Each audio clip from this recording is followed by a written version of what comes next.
obat-obat sedatif, hipnotik, dan CNS stimulan itu adalah obat-obat yang mempunyai target kerja langsung pada sistem saraf pusat, ya. Mempunyai target kerja dan tentunya mekanisme kerja juga di sistem saraf pusat atau central nervous system. Jadi saya akan jelaskan nanti, saya beri contoh-contoh prinsip-prinsip daripada obat ini bagaimana bekerja, kemudian untuk apa obat ini ya. Jadi secara prinsip saja nanti silakan Anda akan baca narasinya sendiri ya. Karena apa? Karena ini butuh pemahaman yang sangat penting begitu ya. Jadi saya mohon Anda berkonsentrasi dulu ya. Jangan nanti Anda bisa enggak paham nanti. Kalau Anda saya jelaskan prinsipnya paham, nanti untuk membaca selanjutnya itu akan mudah memahami ya. Jadi Anda tolong konsentrasi sebentar, enggak lama kuliah saya, tapi ini penting sekali di awal-awal ini Anda untuk memperhatikan ya, konsentrasi. Bisa ya?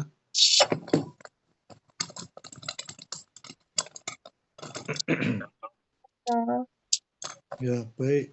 Jadi begini, kalau obat-obat ini bekerja pada sistem saraf pusat ya, maka nanti hasil atau mekanismenya di situ, nanti hasil dampaknya atau hasil yang dihasilkan memberikan efek itu hampir sama pada semua atau seluruh organ di dalam tubuh ya.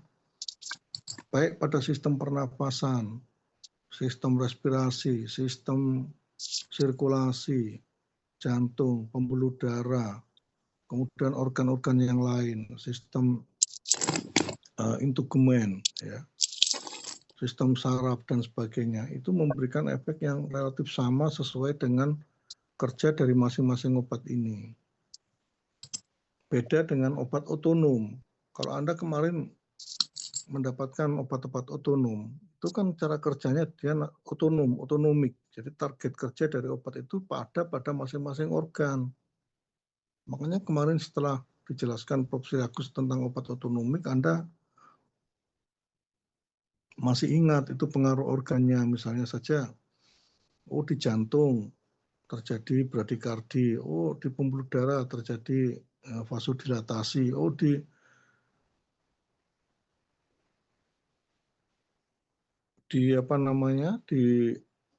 seperti adrenalin, epinefrin ya.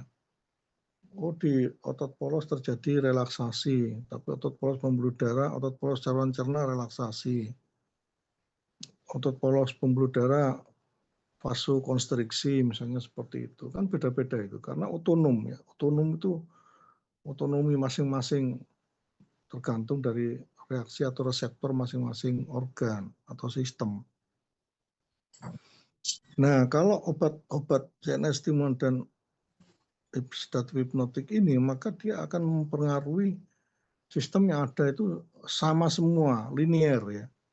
Misalnya saja obat CNS stimulan, namanya saja CNS stimulan, jadi dia akan menstimulasi sistem saraf pusat, maka seluruh sistem yang ada di bawahnya juga akan terstimulasi. Peningkatan tekanan darah, kemudian jantung, cardiac output meningkat, kontraksi otot meningkat, kontraksi otot polos juga meningkat, pernafasan juga meningkat, semuanya seperti itu. Sebaliknya kalau obat-obat sedatif hipnotik yang diberikan, maka akan terjadi penurunan aktivitas. Ya. Jadi menurun semua. Itu yang kedua.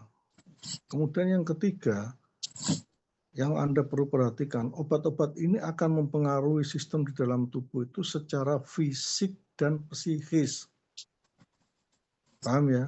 Secara fisik dan psikis. Seperti Anda lihat di slide itu. Nah, itu ada sedatif hipnotik. Ya. Jadi obat sedatif hipnotik itu adalah namanya obat penenang. Sedasi itu membuat tenang, calm. ya. Sedangkan hipnotik itu tertidur. Jadi sedatif hipnotik itu adalah mendepres atau menekan sistem saraf pusat sehingga aktivitas menjadi menurun. Tenang, mengantuk sampai tertidur. Makanya di sana dikatakan bahwa obat itu CNS stimulan dan sedatif hipnotik itu obat yang mempengaruhi secara fisik dan psikis. Seperti itu, anti-ansietas, ya, anti-anxiety atau anti-ansietas, yaitu mengurangi rasa cemas atau penurunan rasa cemas. Kemudian juga dapat diberikan pada keadaan insomnia karena atau tidak bisa tidur, ya, susah tidur, sehingga obat ini perlu diberikan sehingga akan mengantuk sampai tertidur, ya. Terus sebagai anti konvulsan juga, anti konvulsi, anti kejang, karena obat ini akan menghasilkan penurunan aktivitas kontraksi otot, ya, sampai terjadinya paralisis. Dapat menyebabkan mengantuk, nah, itu seperti itu, ya, dan lain-lain. Pokoknya terjadi prinsipnya adalah penurunan aktivitas. Sebaliknya, CNS stimulan itu akan menstimulasi sistem saraf pusat atau central nervous system sehingga aktivitas akan meningkat. Tidak bisa mengantuk, ya, tidak bisa tertidur. Aktivitas semua ditingkatkan, ya, peningkatan pernafasan, jantung, terjadi peningkatan kontraksi otot, kejang, konvulsi, ya. Jadi secara fisik dan psikis, ya, terjadi hiperreaksi, kepekaannya meningkat, refleks meningkat, semuanya seperti itu. Itu adalah obat-obat CNS stimulan. Maka obat-obat sedatif hipnotik dan CNS stimulan ini sering disebut sebagai obat-obat yang psikotropika, ya. Jadi bisa mempengaruhi secara psikis, ya. Atau gampangnya kalau Anda sering mendengar istilah narkotika, ya. Jadi obat ini yang sering disalahgunakan begitu, ya. Makanya disebut psikotropika atau narkotika. Orang yang menggunakan itu adalah kalau disalahgunakan itu kalau digunakan dalam kondisi tubuh normal, itu namanya disalahgunakan obat itu. Karena namanya obat itu pasti harus digunakan pada kondisi saat sakit, disease gitu, ya. Berapa bisa Pak obat ini digunakan pada hewan? Bisa. Coba Anda lihat contoh-contoh gejala-gejala penyakit atau contoh-contoh penyakit. Misalnya saja rabies. Anda tahu penyakit rabies kan? Virusnya menyerang otak itu, sel-sel otak itu. Sehingga kalau di histopatologi ada istilah negris bodies. Ya, negris bodies itu bentukan berwarna hitam, bintik-bintik hitam, spot hitam, tempat virus itu berkembang di dalam saraf otak. Apa yang terjadi gejalanya pada anjing rabies atau anjing gila? Ya, dia tidak akan tidur, terus berjalan ke sana kemari, semua yang ditemui digigit, ya. Hiperaktivitas, hyper excitement, ada kejang-kejang di sana, ya. Jadi secara psikologis dia tidak ingat siapa-siapa, ya. Pokoknya semua yang mendekat digigit, semua yang ditemui digigit seperti itu, ya. Namanya saja anjing gila, ya. Jadi obat-obat ini pada hewan pun juga bisa diberikan, ada konvulsi dan sebagainya. Atau gangguan kejiwaan, ya, istilahnya, ya, pada manusia juga, ya. Seperti itu. Atau pada hewan-hewan yang membutuhkan seperti anjing rabies tadi. Kalau menurut Anda kira-kira itu membutuhkan CNS stimulan atau sedatif hipnotik? Ayo siapa yang jawab? Silakan. Prof, izin menjawab. Ya, Menurut saya obat sedatif hipnotik, Prof. ya, betul ya. Jadi karena excitement maka obat itu butuh sedatif hipnotik. Seperti itu contoh penggunaannya ya. Anda misalnya saja menemui kasus distemper pada anjing atau panleukopenia pada anjing, itu ada gejala saraf. Salah satunya adalah konvulsi, kejang-kejang, anjing itu muter-muter terus kejang-kejang, tidak bisa berhenti. Butuh CNS stimulan apa sedatif hipnotik?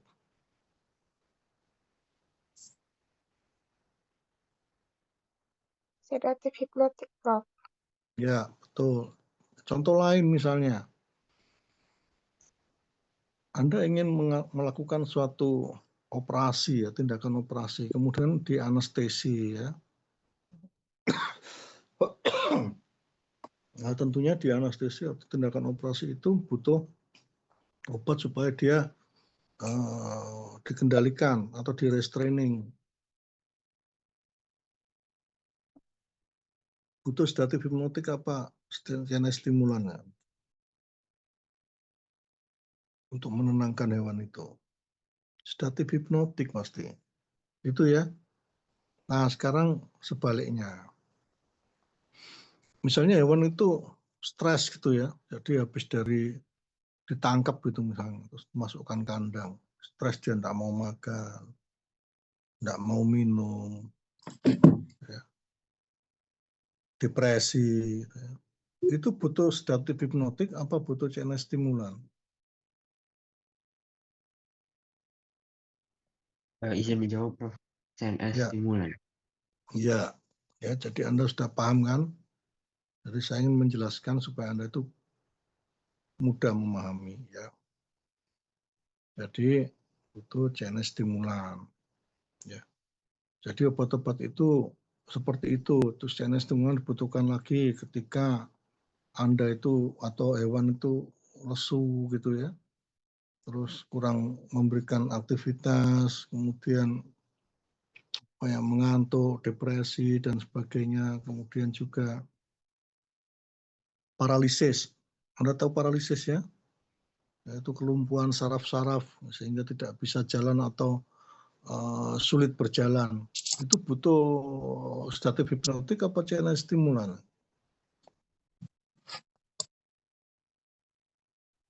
CNS stimulan, Prof. Ya, jadi Anda sudah bisa memberikan jawaban. Coba slide-nya dipindah. Itu ya, contohnya itu ya. Ya, jadi kalau Anda bisa lihat di situ, seperti yang saya katakan di depan, akan mempengaruhi organ-organ di bawahnya sesuai atau linier. Anda bisa lihat di sebelah kiri itu CNS stimulan. Apa yang terjadi? Peningkatan heart rate, respiratory rate, dan blood pressure meningkat semua itu. Ya, stimulan drug is a drug that speed up activities of the CNS, ya, stimulan peningkatan aktivitas motorik, increase alertness, ya, penurunan kebutuhan untuk tidur, jadi melek terus gitu ya. Itu jadi meningkat heart rate-nya, respiratory rate-nya meningkat, hipertensi atau peningkatan tekanan darah. Sebaliknya yang sebelah kanan, a depression is a drug that slows brain and body reaction. Ya, terjadi relaksasi otot. Sebaliknya, low alertness, drowsiness, ya, seperti itu. Jadi gampangnya bahasa sehari-hari sedatif hipnotik itu adalah obat penenang, atau kalau sedatifnya itu tenang, obat penenang, sedangkan hipnotiknya itu obat tidur, ya, obat tidur sedatif hipnotik. Ya, sampai ada yang teranestesi, ya, itu. Sedangkan obat CNS stimulan itu Anda yang sering dengar istilah sehari-hari atau istilah awamnya. Ada yang tahu CNS stimulan?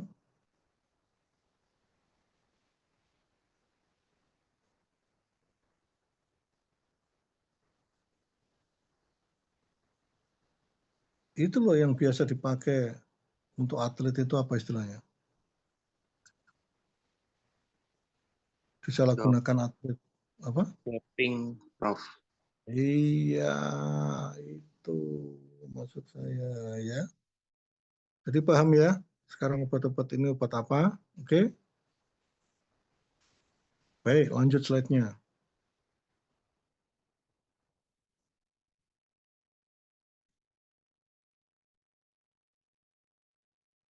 Ya, jadi obat-obat ini memberikan gejala-gejala seperti itu ya. Jadi mulai dosis yang sangat ringan, ini tergantung dari dosis dan jenisnya ya. Obat-obat ini kan banyak jenisnya ya, mulai dari yang ringan sampai yang berat. Ya, coba Anda perhatikan itu di sebelah kiri itu yang stimulasi, di sebelah kanan yang inhibisi. Saya istilahkan inhibisi. Jadi CNS stimulan itu sifatnya menstimulasi, sedatif hipnotik sifatnya inhibisi. Apa yang distimulasi dan inhibisi? Yaitu sistem saraf pusat yang nanti akan mempengaruhi gejala-gejala atau simptom yang ada pada organ-organ yang di bawahnya. Itu contohnya tuh. Pada dosis yang ringan apa yang terjadi? Decrease fatigue, ya. Mental alertness, wakefulness, ya. Jadi tidak bisa tidur, ya. Kemudian terjadi peningkatan mental secara aktivitas, ya. Penurunan fatigue dan sebagainya, ya. Kemudian kalau dosisnya ditingkatkan lagi pada medium dosis atau moderate dosis, apa yang terjadi? Terjadi insomnia, nggak bisa tidur, ya, excessive talking, hyperactivity dan sebagainya. Ditingkatkan lagi, apa yang terjadi? Cardiac arrhythmias, ya, seizure kejang, confusing, bingung, gitu ya, gelisah dan sebagainya. Sebaliknya yang di sebelah kanan itu adalah gejala mulai ringan sampai berat dari pemberian sedatif hipnotik. Apa itu inability to focus, tidak bisa fokus ya. Karena apa? Karena tidak aktif pikirannya yang bekerja. Ya. Penurunan interest ya, jadi tidak responsibel gitu ya. Nah, kemudian yang ditingkatkan lagi pada dosis moderat, penurunan persepsi, panas dingin tidak bisa membedakan, tertidur, ya. Drowsiness ya. Kemudian yang atas itu severe. Jadi pada keadaan dosis yang berat, severe, wah itu bisa masuk ICU itu. Dua-duanya itu. Gagal jantung, gagal pernafasan ya. Koma ya dan sebagainya. Artinya kalau dosisnya masuk pada dosis atau tingkat pengaruhnya severe pada sistem saraf pusat, maka ya itu masuk ICU itu ya. Kalau dilanjutkan terus, apa yang terjadi? Lanjut slide-nya.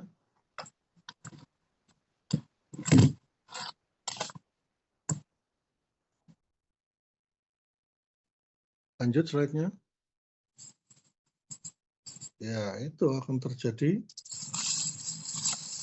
ya kematian ya, terjadi kematian. Baik. Sekarang kalau kita lihat grafik ini adalah grafik. Nah, ini adalah grafik apa ini? CNS stimulan, pengaruh efek pada CNS stimulan atau sedatif hipnotik.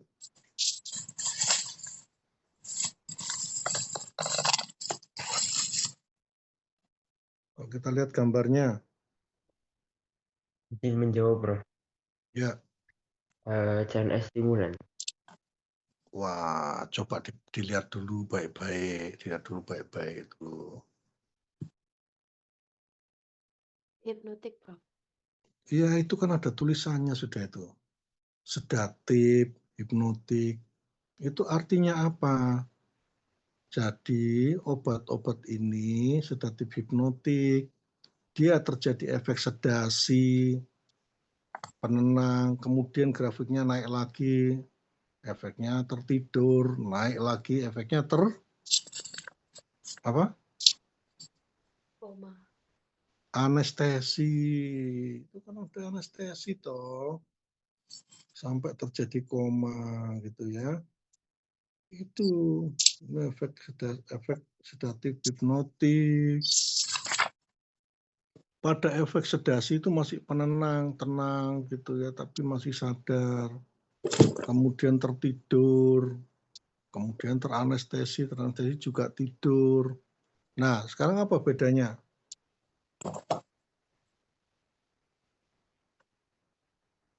Hipnotik sama anestetik. Kan sama-sama tertidur itu. Hipnotik ya tertidur, anestesi ya tertidur. Lalu bedanya di mana? Ada bedanya atau sama?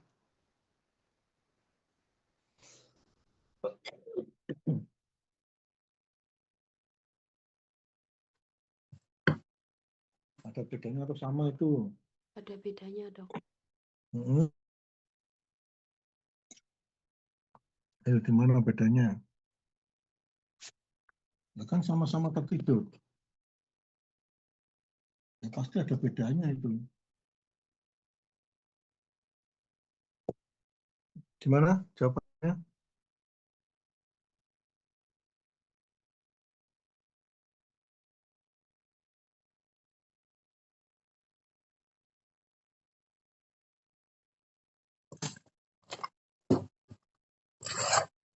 Ayo, gimana jawabannya?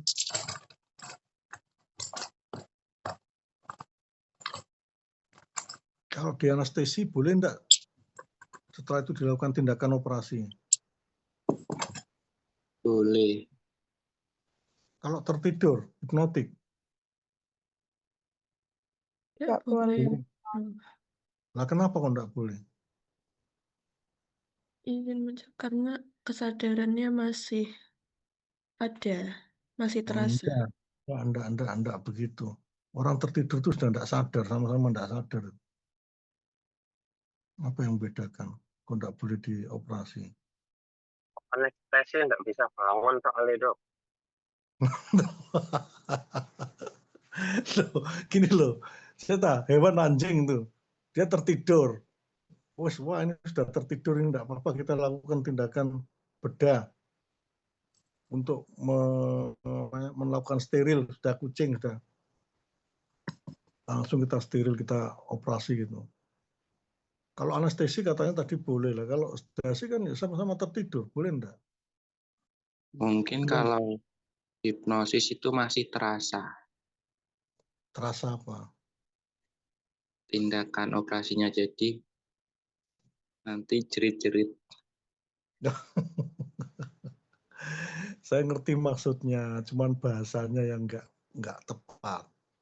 Jadi masih ada rasa nyeri, pain, ya. Itu kan maksudnya ya. Iya, Bro. Iya. Jadi tolong caranya menjelaskan tuh ya. Dibiasakan dengan jelas. Terasa itu rasa apa gitu ya. Nyeri ya, bedanya ada di nyeri. Ya, jadi itu makanya itu grafiknya berbeda. Drug A and drug B itu ada penjelasannya enggak? Drug A itu apa, drug B itu ada apa? Enggak ada ya. Oke, sekarang lanjut aja slide-nya.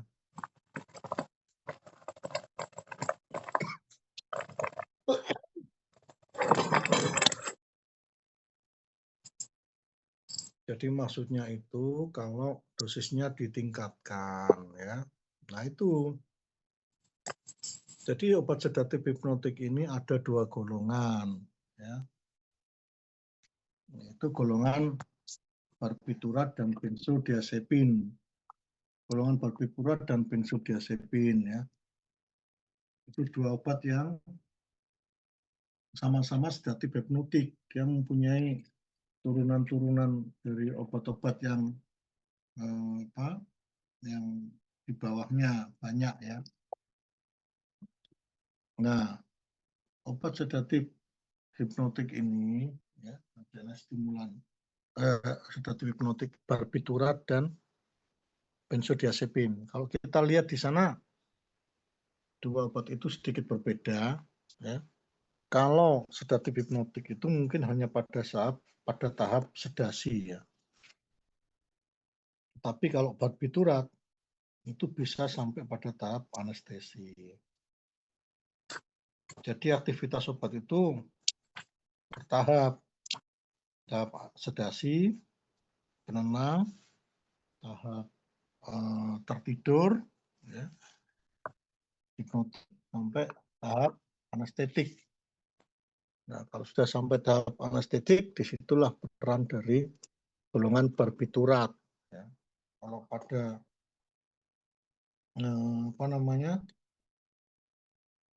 sedatif hipnotik, maksud saya benzodiazepin, itu hanya pada sampai tahap sedasi hipnotis, ya, yang bisa diberikan sampai anestesi itu golongan barbiturat. Anestesi umum, maksudnya adalah anestesi umum. Gitu ya. Oke, lanjutnya slide-nya lanjut.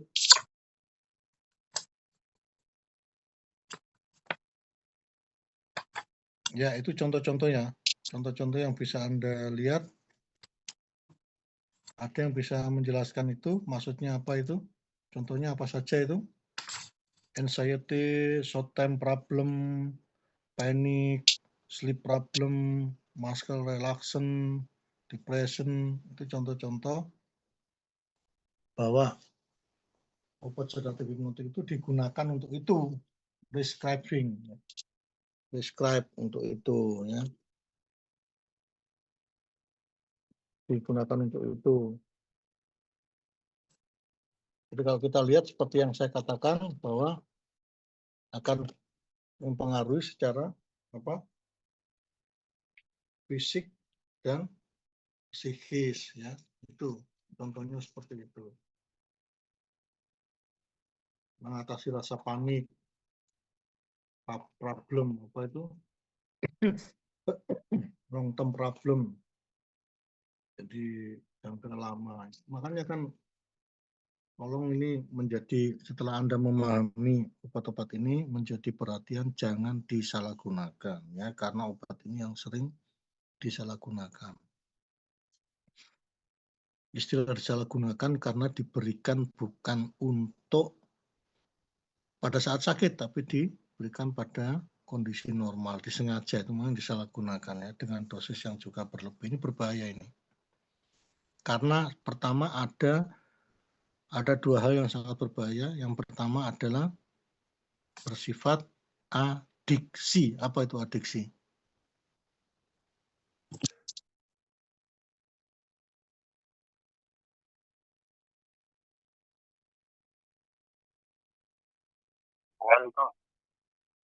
Ya, ketergantungan. Ya, jadi obat itu bersifat adiksi atau ketergantungan. Jadi sekali dicoba ini akan ketagihan atau ketergantungan. Dan sifat yang kedua itu bisa memberikan efek, istilahnya apa ya? Drug tolerant atau sakau. Anda pernah dengar istilah sakau? Atau istilahnya medisnya drug tolerant? Apa itu?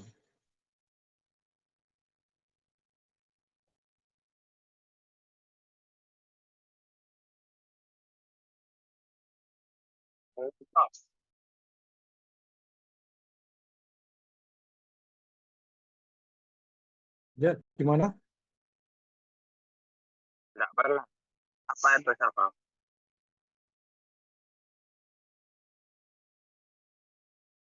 Gimana? Pernah, Prof. Nah, kurang jelas ya suaranya. Coba dijelaskan apa itu toleran seperti apa, dijelaskan dengan ya kalimat narasi seperti apa misalnya.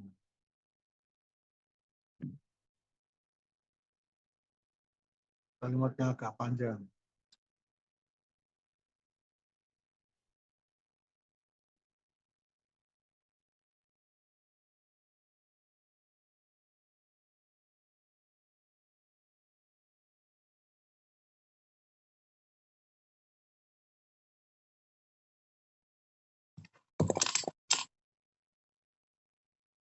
Itu terjadi begini. Jadi ketika obat itu mengalami ketergantungan, maka ketika obat itu dihentikan, maka badan itu rasanya tidak ingin, istilahnya apa ya, tidak bisa move on. Jadi badan atau tubuh, organ-organ tubuh itu sudah terpengaruh, jadi tidak ingin lepas dari obat itu. Itu namanya sakau, jadi sakit semua rasanya. Makanya pada pengguna narkotika itu ya, Anda pernah tahu kan ketika dia obat itu kehabisan, ya enggak telat mengkonsumsi, maka dia akan merasa sakit semua badannya, bahkan bisa mengalami kematian karena ketergantungan itu. Pernah lihat itu? Itu istilahnya sakau ya. Jadi obat itu terputus tiba-tiba karena sudah sering menggunakan, dan ketika obat itu habis maka dia akan, atau terlambat untuk dikonsumsi, maka dia akan mengalami rasa kesakitan yang luar biasa. Makanya terus masuk rehabilitasi itu. Jadi obat itu sudah toleran ya, sudah mengalami toleransi yang sangat amat gitu ya. Jadi ketika obat itu dihentikan, tidak bisa langsung dihentikan tiba-tiba, badan rasanya sakit semua dan bisa mati itu, bisa meninggal itu kalau seperti itu. Ya. Makanya ada rehabilitasi, itu maksudnya adalah obat itu dihentikan secara perlahan. Jika rasa sakit mulai muncul, diberikan sedikit sampai benar-benar bebas. Paham ya itu ya, istilah itu ya. Jadi dua bahayanya itu ya, efek toleransi dan efek sedasi itu. Ini tolong teman-teman mahasiswa jangan sampai mencoba menggunakan obat ini. Kalau sudah menggunakan obat ini, banyak bahayanya aspeknya ya. Aspek kriminal, sosial, ekonomi juga. Obat ini mahal ini. Ya. Kemudian aspek ya semacam-macam psikologis, orang jadi tidak konsen beraktivitas dan sebagainya ya. Itu banyak disalahgunakan tuh ya, Anda bisa baca-baca itu. Baik, lanjut slide-nya.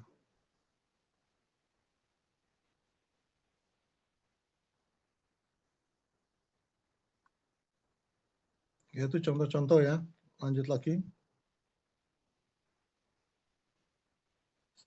Ya, sekarang ada dua tadi, barbiturat sama benzodiazepin.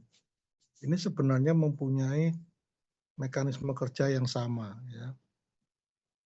Jadi misalnya saja contoh-contoh tadi kan sudah ya, untuk apa saja.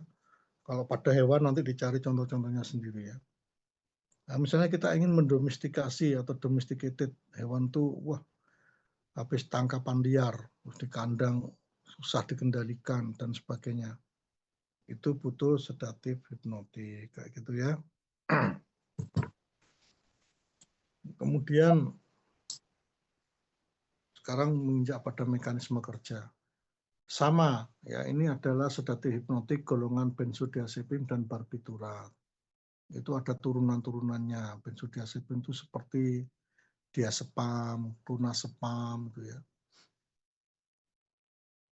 Jadi biasa dipakai untuk ini loh, gangguan kejiwaan ya, gangguan jiwa.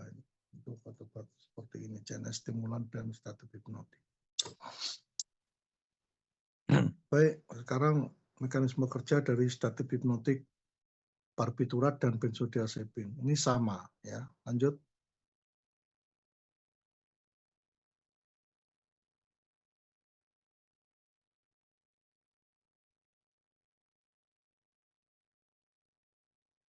Lanjut slide-nya.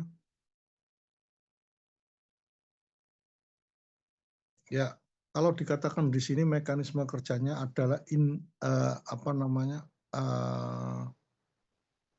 memiliki potensiasi, efek potensiasi atau sinergis dengan GABA, gamma aminobutyric acid. Sekali lagi saya mohon perhatian teman-teman untuk konsentrasi ya. Saya jelaskan di sini. Ini secara normal ya, di dalam sistem saraf pusat atau otak itu ada dua sistem yang bekerja saling berlawanan. Ini sebelum saya menjelaskan mekanisme kerjanya, Anda harus tahu prinsip yang ada di prinsip kerja otak. Itu sebenarnya sudah ada di mata kuliah fisiologi atau FAAL ya. Cuma mungkin Anda kurang bisa memahami ya. Bukan lupa tapi tidak bisa memahami dengan baik. Saya rasa Anda masih kurang jelas, makanya saya jelaskan di sini. Biar nanti Anda tahu cara kerja obat dari obat-obat ini. CNS stimulan dan sedatif hipnotik. Saya akan menjelaskan secara langsung, ini tolong konsentrasi benar ini. Saya tidak akan mengulang lagi ya. Dan Anda ketika nanti saya jelaskan ini, Anda membaca narasi-narasi yang di bawahnya itu akan lebih mudah. Jadi secara normal, sistem di dalam tubuh itu ada dua faktor yang mempengaruhi kerjanya. Normal ya ini. Otak, semua kan bekerja itu. Otak, pembuluh darah, jantung, ginjal, hepar, pankreas, dan sebagainya. Itu ada dua yang memainkan peran, dua sistem kerja yang berlawanan. Saya ambil contoh saja di pankreas misalnya. Itu penting sekali mengatur kadar glukosa darah yang diperankan oleh beta dan alfa Langerhans. Menghasilkan insulin. Ketika kadar gula darah tinggi, ya, setelah makan dan sebagainya, maka insulin itu diproduksi pelan-pelan untuk menekan atau mengatur supaya kadar gula darah itu tidak terlalu tinggi, ya, turun rendah gitu. Nah, ketika mencapai titik rendah yang sangat berbahaya, yang nanti menyebabkan hipoglikemia, maka glukagon dikeluarkan oleh alfa Langerhans. Kalau insulin beta Langerhans. Glukagon dikeluarkan akan meningkatkan kadar glukosa darah melalui proses glikolisis, glikogenolisis, glikoneogenesis, ya. Akan meningkatkan kadar gula darah. Supaya tidak terlalu tinggi lagi insulin dikeluarkan. Jadi dua sistem itu bekerja berlawanan tetapi membuat kondisi itu normal. Tadi kan saya bilang di depan pada saat normal. Itu semua hampir terjadi di seluruh tubuh, seperti organ seperti itu. Nah, sama juga ketika di central nervous system. Itu ada dua sistem yang bekerja supaya aktivitas kerja individu itu atau organisme itu normal. Yaitu ada yang menstimulasi dan ada yang menghambat. Kalau Anda baca di referensi, itu ada istilahnya inhibisi, ada istilahnya eksitasi. Ada istilahnya inhibitory system, ada istilahnya excitatory system. Yang excitatory system itu menyebabkan stimulasi dari sistem saraf itu. Ketika sistem saraf itu terstimulasi terus gitu ya, tidak boleh terus-terusan, nanti Anda akan mengalami kejang-kejang dan sebagainya, tidak bisa tidur dan sebagainya. Maka dikeluarkanlah sifat inhibisi atau inhibitori, ya, mencegah itu.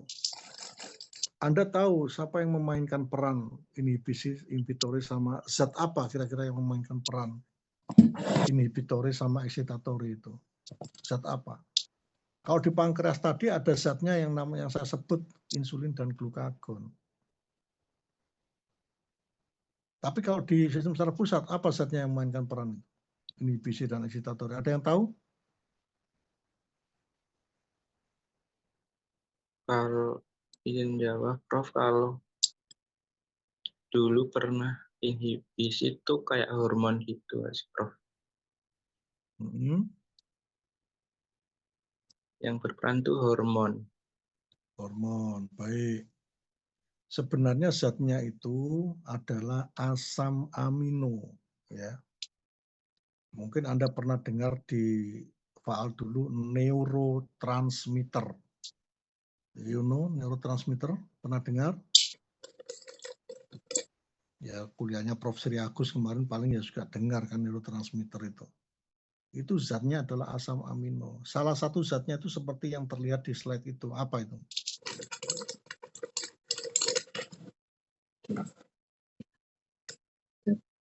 Yang tertulis di slide itu loh. Apa zatnya?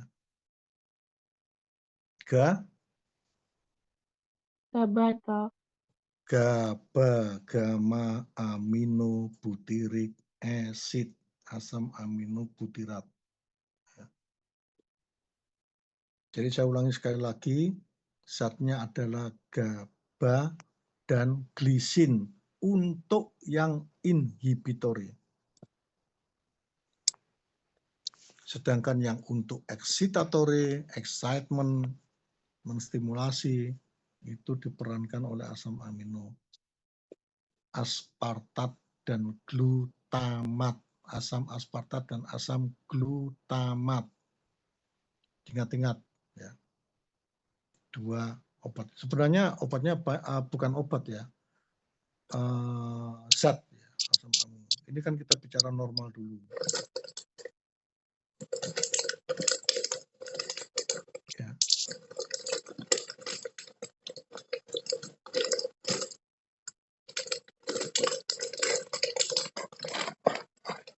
Jadi glutamat dan aspartat. Paham ya? Itu adalah asam amino. Yang bersifat inhibisi tadi apa?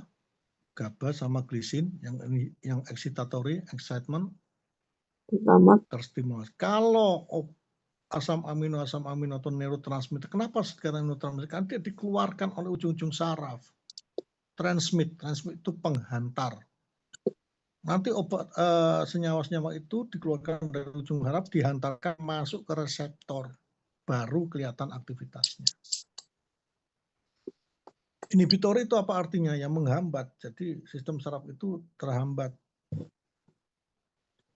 Akibatnya apa? Kalau GABA tinggi, glisin tinggi, ya itu tadi muncul keadaan-keadaan sedasi sampai hipnotik. Lemas, aktivitas berpikir kurang, lower interest. Nah sebaliknya kalau aspartat dan glutamat itu tinggi, maka dia akan terstimulasi sistem saraf itu. Konvulsi, tidak mengantuk, hiperaktiviti, dan sebagainya. Paham sampai di sini, paham enggak kira-kira? Kita bicara normal dulu ini, paham ya? Insya Allah paham, Prof. Ya, kalau paham saya lanjutkan. Jadi saya butuh konsentrasi ini nanti. Supaya saya menjelaskannya tidak sia-sia. Ini farmakologi ini gampang-gampang sulit ya, hati-hati ini. Makanya saya berusaha untuk menjelaskan semudah mungkin. Ya. Baik, saya lanjutkan. Ini kita bicara normal tadi, di sistem saraf pusat itu ada itu, asam amino. Makanya kalau kadang Anda pernah dengar istilah glutamat itu di mana secara umum? Pernah dengar enggak? Glutamat. Glutamin. Apa istilah yang Anda ketahui? Di suplemen, Prof, biasanya. Apa? Di suplemen. Glutamin.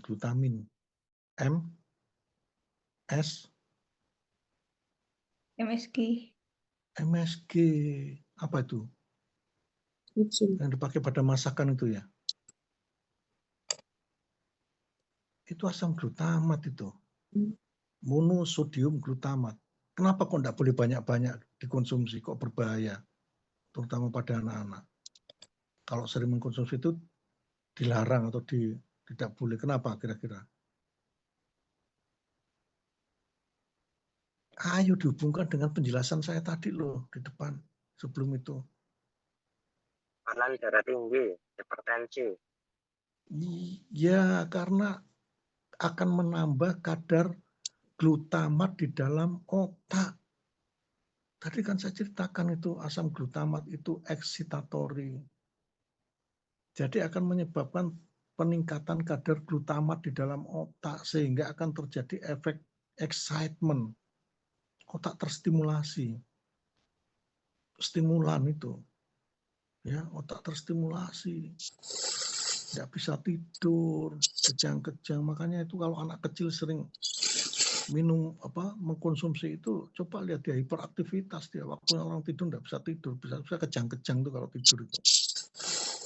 Makanya tidak diperkenankan terlalu banyak MSG itu, bikin otak tidak bisa berpikir konsentrasi ya, seperti itu kalau kebanyakan ya.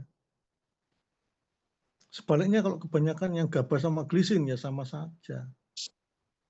Maka ketika terjadi efek atau bukan efek ya, terjadi kasus di mana kadar salah satu dari sistem itu asam amino itu tinggi, maka itulah yang disebut dengan disease lah. Kita mulai bicara disease, bukan bicara normal.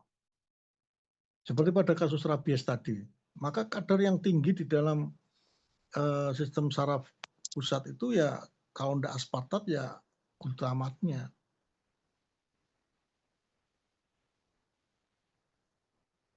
Ada efek kejang-kejang dan sebagainya. Beda lagi kalau yang hewan atau individu itu lemah, kemudian seperti ngantuk, tertidur, sampai teranestesi. Berarti kadar yang tinggi itu adalah kadar yang asam amino yang mana?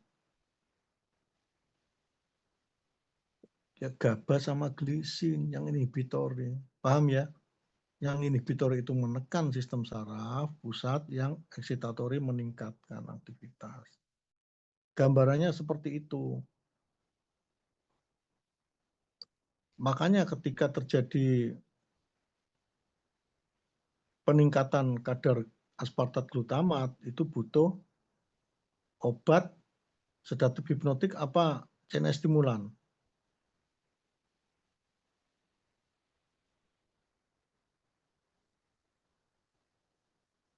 Peningkatan aktivitas saraf CNS butuh sedatif hipnotik apa CNS atau CNS stimulan.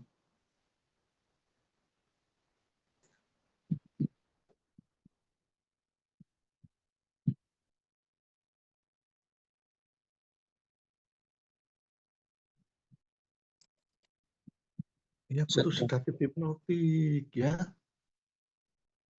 Sebaliknya kalau kadar GABA sama glisin meningkat, inhibitori meningkat, maka butuh CNS stimulan. Gitu loh ya. Logika-logika saja berpikir ya. Kita tidak usah menghafal-hafalkan. Yang penting logika itu dilatih ya, supaya mudah memahami. Jadi pada prinsipnya, ini saya ingin menjelaskan mekanisme kerja loh ya. Kalau Anda sudah tahu prinsipnya ya. Jadi kalau mengalami suatu penyakit di mana yang stimulatore atau excitatorinya tinggi, ya butuh sedatif hipnotik, butuh inhibisi. Sebaliknya kalau kadar GABA sama glisin inhibitori tinggi ya berarti butuh CNS stimulan.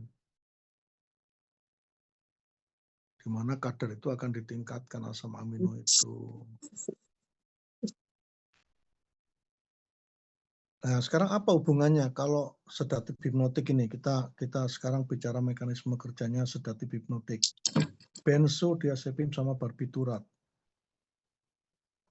Potensiasi GABA. Berarti ketika obat ini diberikan, maka kadar GABA meningkat.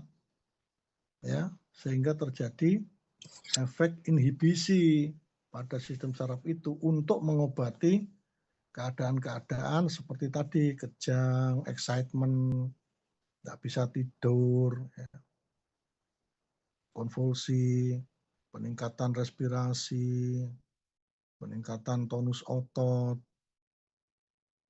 peningkatan denyut jantung dan sebagainya itu butuh. Terus keadaan gelisah, nggak bisa tidur, resah, cemas dan sebagainya. Maka butuh sedatif hipnotik, benzodiazepin, atau kalau butuh anestesi ya barbiturat, bisa sampai pada stadium anestesi. Itu ya. Melalui apa? Kadar GABA ditingkatkan. Nah, sekarang kita lihat mekanismenya bagaimana kok bisa kadar GABA ditingkatkan ketika diberikan benzodiazepin dan barbiturat. Lanjut slide-nya.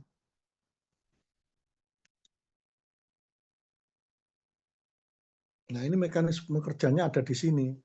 GABA, allosterik, benzodiazepin, klor channel, klor ion, dan sebagainya. Nanti dibaca sendiri, saya akan jelaskan langsung ke gambar saja, gambar-gambar. Tampilkan gambar.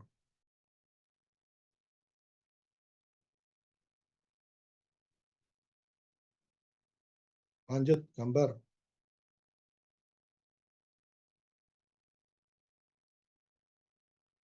Lanjut slide-nya ke gambar.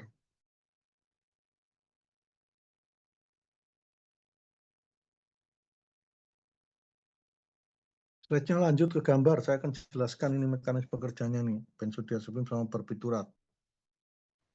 Lanjut. Lanjut lagi.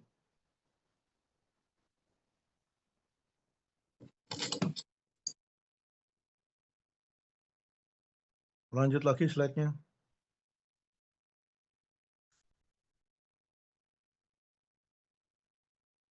Mohon maaf mungkin delay, Prof.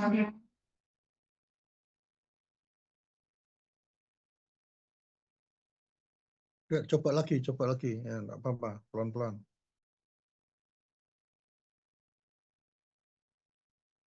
Iya, ini ya.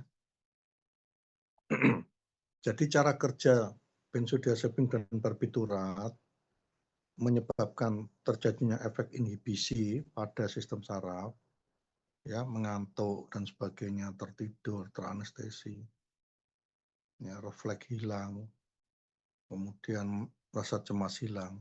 Itu bisa dijelaskan dari mekanisme kerja ini. Jadi di sistem saraf otak itu ada reseptor, namanya reseptor GABA. Ya. Itu gambar itu menunjukkan reseptor itu bersifat allosterik, pentamir. Pentamir itu berarti ada 5 tempat atau site untuk ditempati siapa saja yang sesuai dengan konfigurasinya reseptor itu. Sesuai dengan bentuk reseptor itu pada permukaan. Jadi ada 5 itu. Jadi kalau ada 5 senyawa nempel di situ, maka akan terjadi aktivitas inhibitori. Itu adalah reseptor GABA. Nah, ternyata benzodiazepin sama barbiturat itu mempunyai tempat di situ, site of receptor. Reseptor GABA ya, namanya reseptor GABA. Kenapa? Ya karena sesuai konfigurasinya untuk menempel di situ. Termasuk GABA sendiri yang dikeluarkan gamma aminobutyric acid. Itu dikeluarkan dari sistem saraf, dia akan menempati reseptornya di situ. Ya, itu kan ada tulisan tuh, GABA site, mikrotoksin, barbiturat, steroid, benzodiazepin. Kita fokus pada benzodiazepin dan barbiturat sebagai sedatif hipnotik. Ini nanti akan membuktikan ketika mekanisme kerja ini berjalan. Membuktikan apa? Yang membuktikan gejala itu. Kok bisa Pak? Itu apa buktinya? Nah ini penjelasannya di sini. Kok bisa mengantuk, kok bisa relaksasi, kok bisa menghilangkan rasa cemas itu kenapa? Ini buktinya di sini. Coba lanjut slide-nya.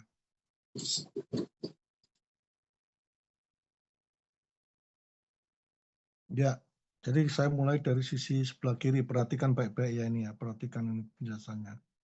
Nanti akan muncul pertanyaan yang harus Anda jawab. Jadi ini untuk menjelaskan efek inhibisi, efek sedatif hipnotik.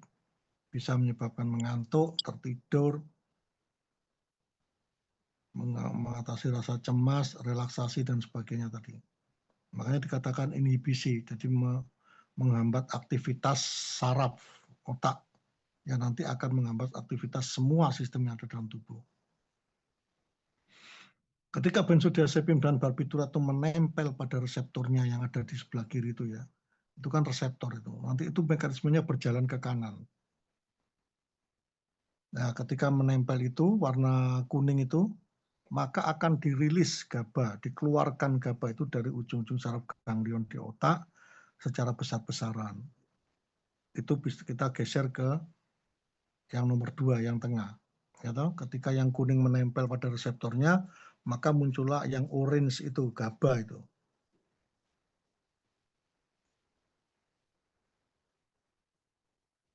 Oh, maksud saya bukan yang oranye, yang merah muda itu ya.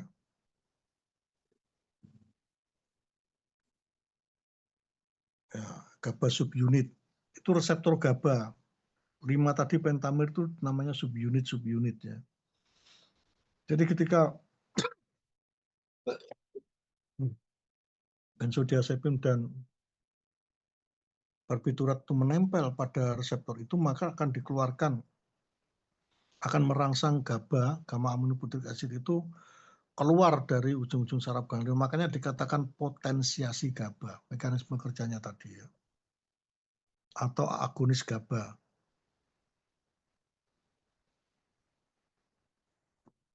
Itu yang di nomor 2. Warnanya merah. Oke. Ketika GABA sudah menempel di situ, ya, barbiturat sama benzodiazepin juga bisa menempel di situ, maka akan terjadi pembukaan kanal reseptor. Jadi ada celah, reseptor itu terbelah. Ya. Kita geser ke gambar sebelah kanan. Nah, ketika itu terbelah, maka akan masuk ke dalam sel, karena bayangan Anda, reseptor itu ada di permukaan sel, ya, sel saraf itu. Maka akan masuk ke dalam adalah, apa yang masuk ke dalam itu? Ke dalam sel. Ketika celah atau channel, pintu channel dari reseptor terbuka, apa yang masuk ke dalam sel? Selnya masuk. Keluarnya masuk. Asam Gambar paling kiri itu loh. CL. Molekul apa? Ion klor, ya, ion klor. Coba perhatikan gambar ini ya. Ini menjelaskan itu loh, aktivitas kerja, mekanisme kerjanya benzodiazepin sama barbiturat kok bisa menyebabkan anestesi, tertidur, ngantuk, relaksasi, dan sebagainya. Akan terjadi pemasukan ion klor secara banyak ke dalam sel. Jadi benzodiazepin menempati reseptornya, GABA dirilis, GABA juga keluar banyak menempati reseptornya, terjadi pembukaan kanal reseptor atau celah, channel, dan terjadi influx atau masuknya ion klor secara berlebihan ke dalam sel. Lalu bagaimana Pak? Kok bisa terjadi efek hipnotik? Nah, ini belum. Untuk membuktikan itu, maka muncul slide berikutnya.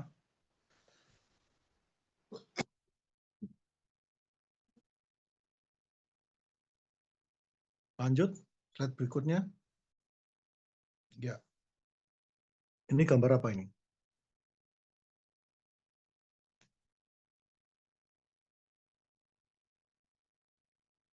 Ini kan gambar yang sudah pernah Anda lihat di fisiologi atau faal ya. Gambar apa namanya?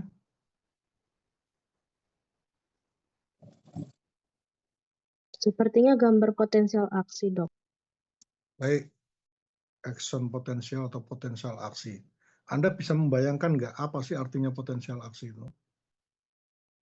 Kok grafiknya naik, turun itu apa maksudnya? Istilah potensial aksi loh. Aksi itu kan action ya. Apa maksudnya itu?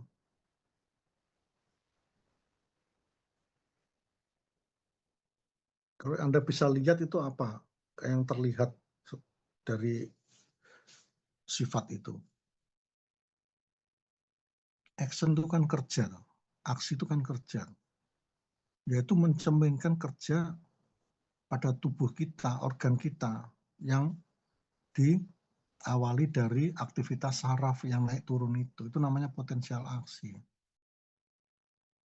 Nah, kembali ke pertanyaan tadi, loh, bagaimana Pak ketika CL-min tadi masuk ke dalam sel, tiba-tiba kok bisa terjadi efek mengantuk, tertidur, efek-efek sedasi dan hipnotik tadi? Ya ini jawabannya di sini. Siapa bisa menjelaskan sedikit saja ini?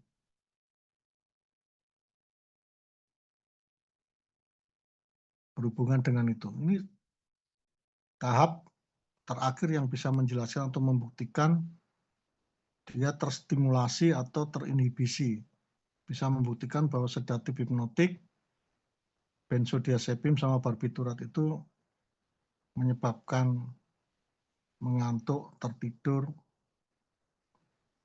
tidak ada aktivitas, relaksasi, mengurangi rasa cemas, dan sebagainya. Ini yang bisa menjelaskan ya gambar ini. Tadi terakhir penjelasannya adalah masuknya ion klor secara banyak di dalam sel. Oke, saya bantu menjelaskannya. Anda lihat yang paling kiri itu. Garis dari atas ke bawah yang paling kiri. Itu ada apa di situ? Apa yang Anda baca di situ? Jenis. Ayo cepat-cepat. Saya bantu ini dijawab. Biar cepat selesai.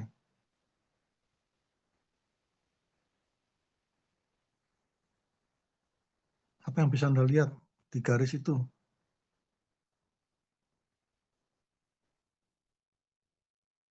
Garis yang paling kiri itu. Voltage. Apa? Voltage. Voltase. Itu istilah dalam kelistrikan itu. Nanti Anda bisa lihat apa itu di situ. Itu satuannya voltase. Ampere. Milivolt. Volt. Berarti Anda bisa lihat apa itu angka-angka itu ya. Terlihat angka-angkanya? Lihat, Prof. Di samping angka itu ada apa?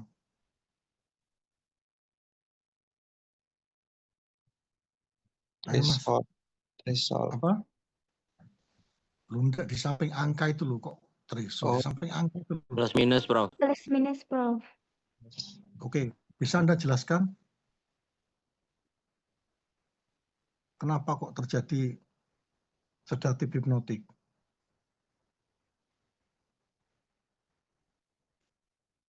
Anda hubungkan dengan tadi loh, penjelasan saya yang terakhir tadi loh. GABA menempel, benzodiazepin menempel, GABA keluar menempel juga, pembukaan kanal reseptor, ion klor masuk ke dalam sel dalam jumlah besar.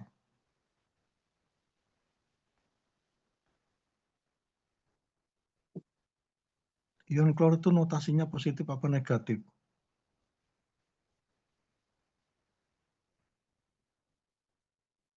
Negatif. Negatif. Terus apa hubungannya dengan ini?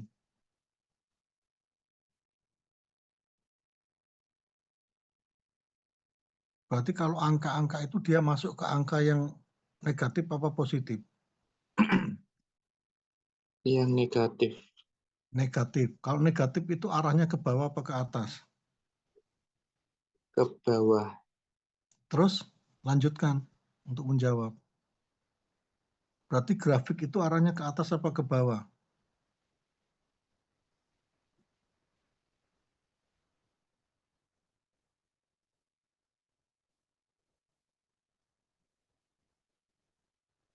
Grafik naik turun loh, arahnya turun apa naik?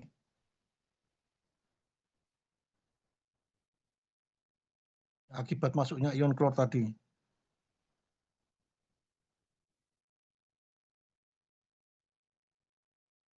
Loh, tadi sudah saya bantu untuk menjelaskan loh ya.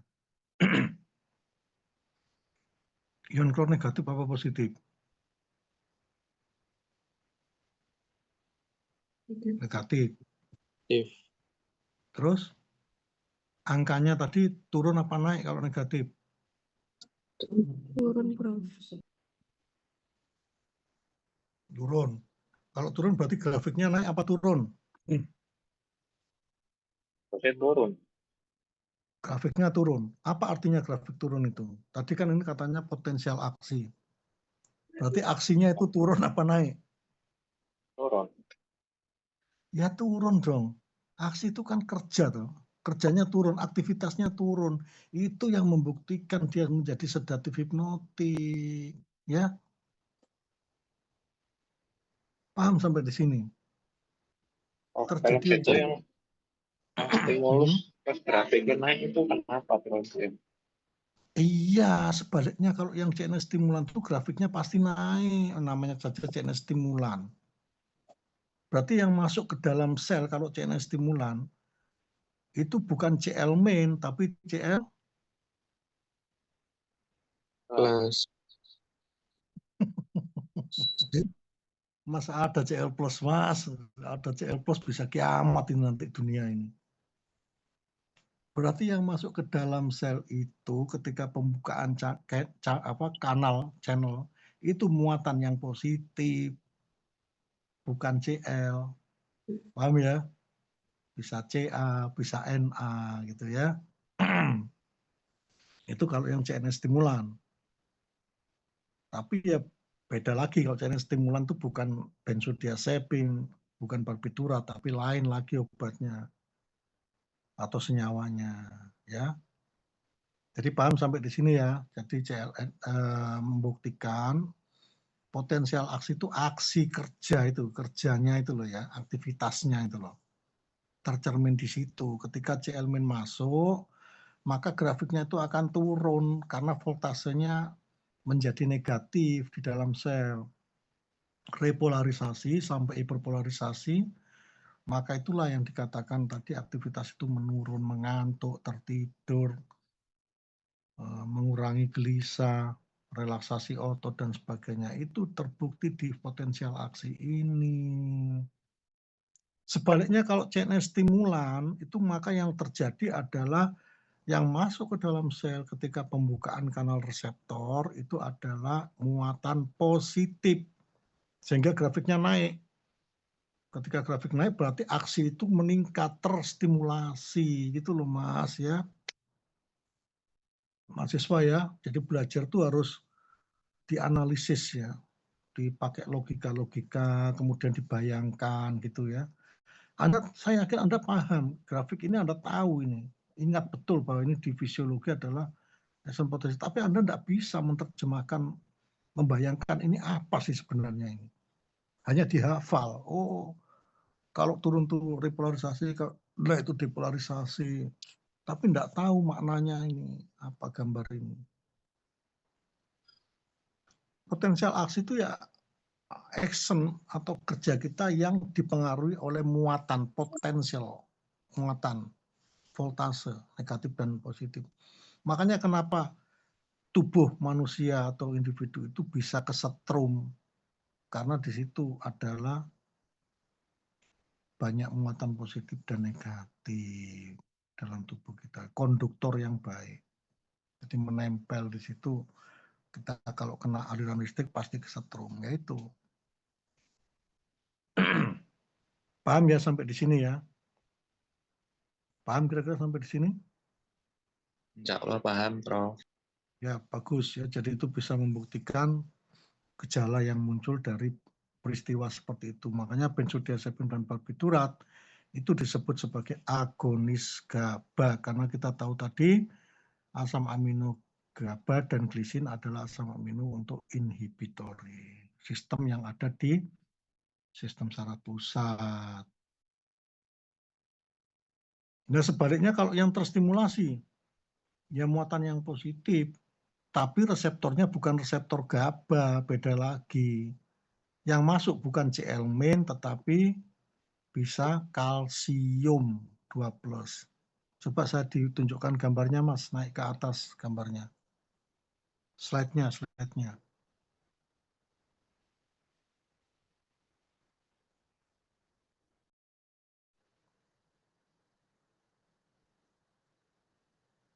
Loh, slide-nya kok hilang ini?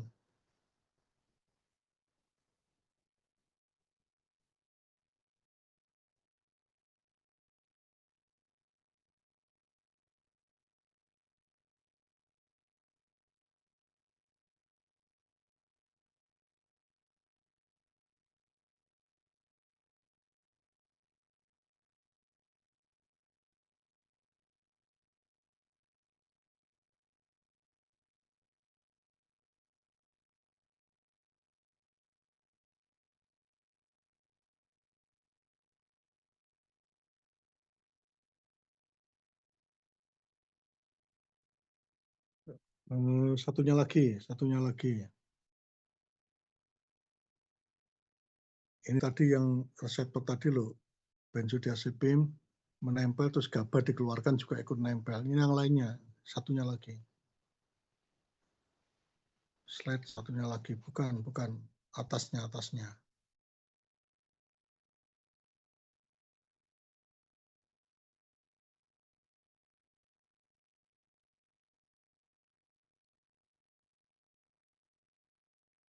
Yang atasnya lagi, gambar atasnya.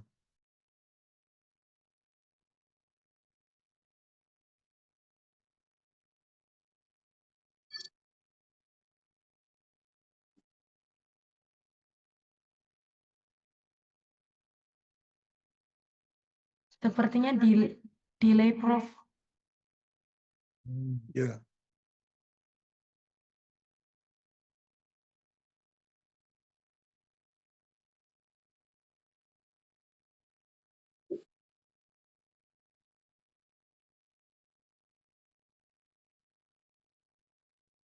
Atasnya lagi.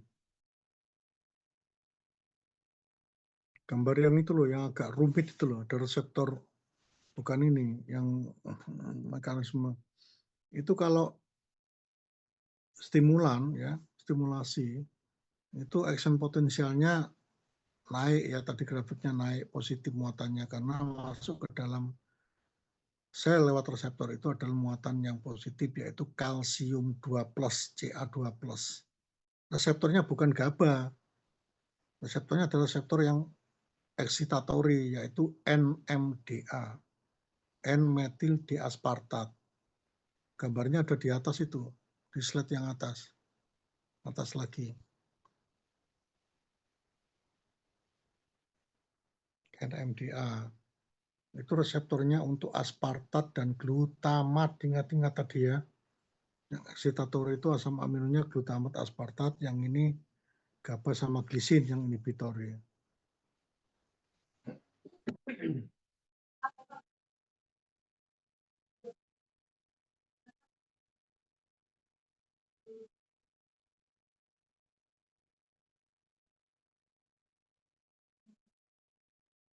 Nah, itu tadi, yang itu tadi. Tuh, ya ini ya. Coba Anda perhatikan yang di tengah itu, ada tulisan NMDAR, itu reseptornya untuk yang terstimulasi, ya, excitatory. Jadi kalau Anda memberikan makan glutamin, ya, glutamat itu menempel di reseptor itu, maka terjadi pembukaan channel. Nah, pembukaannya yang masuk ke dalam sel adalah ion apa? Ca2+. Muatannya positif, kembali ke action potensial, berarti grafiknya naik ke atas. Terjadi peningkatan potensial aksi, aktivitas meningkat. Itu CNS stimulan. Paham ya?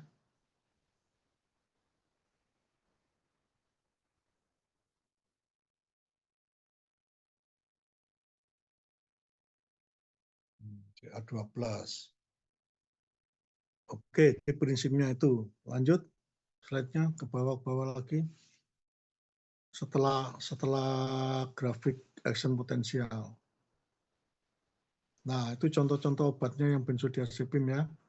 Clonazepam, diazepam, lorazepam, dan sebagainya. Jadi kalau nanti ditanya multiple choice ya obat golongan benzodiazepin apa saja. Ya, kalau belakangnya sama ya itu, kalau tidak sama ya jangan dipilih kan gitu.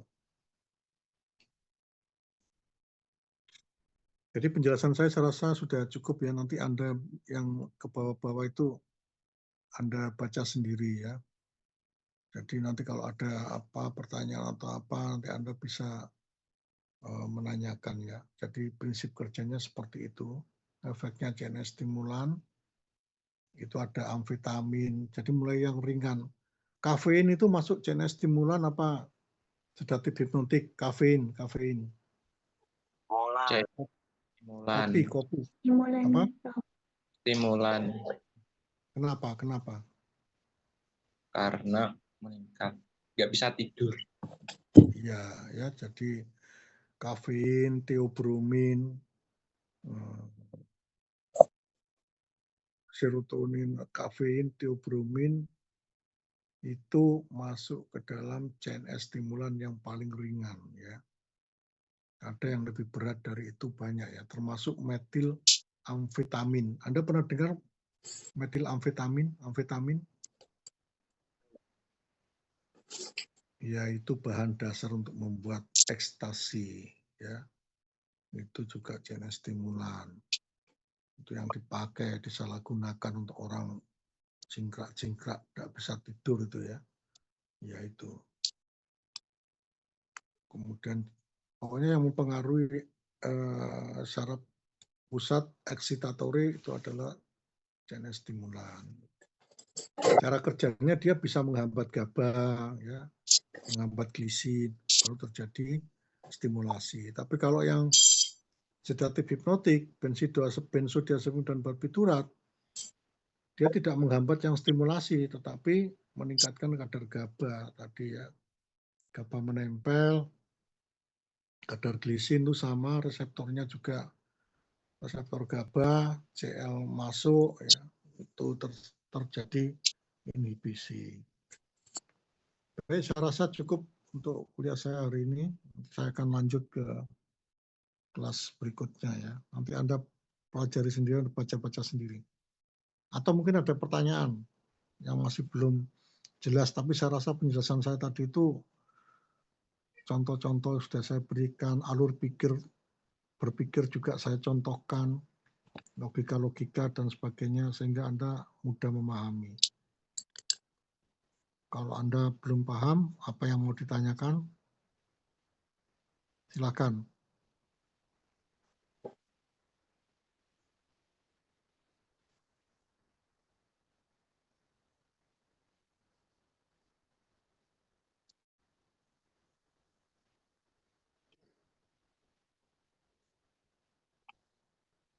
Sudah paham ya tadi ya penjelasan saya berarti ya?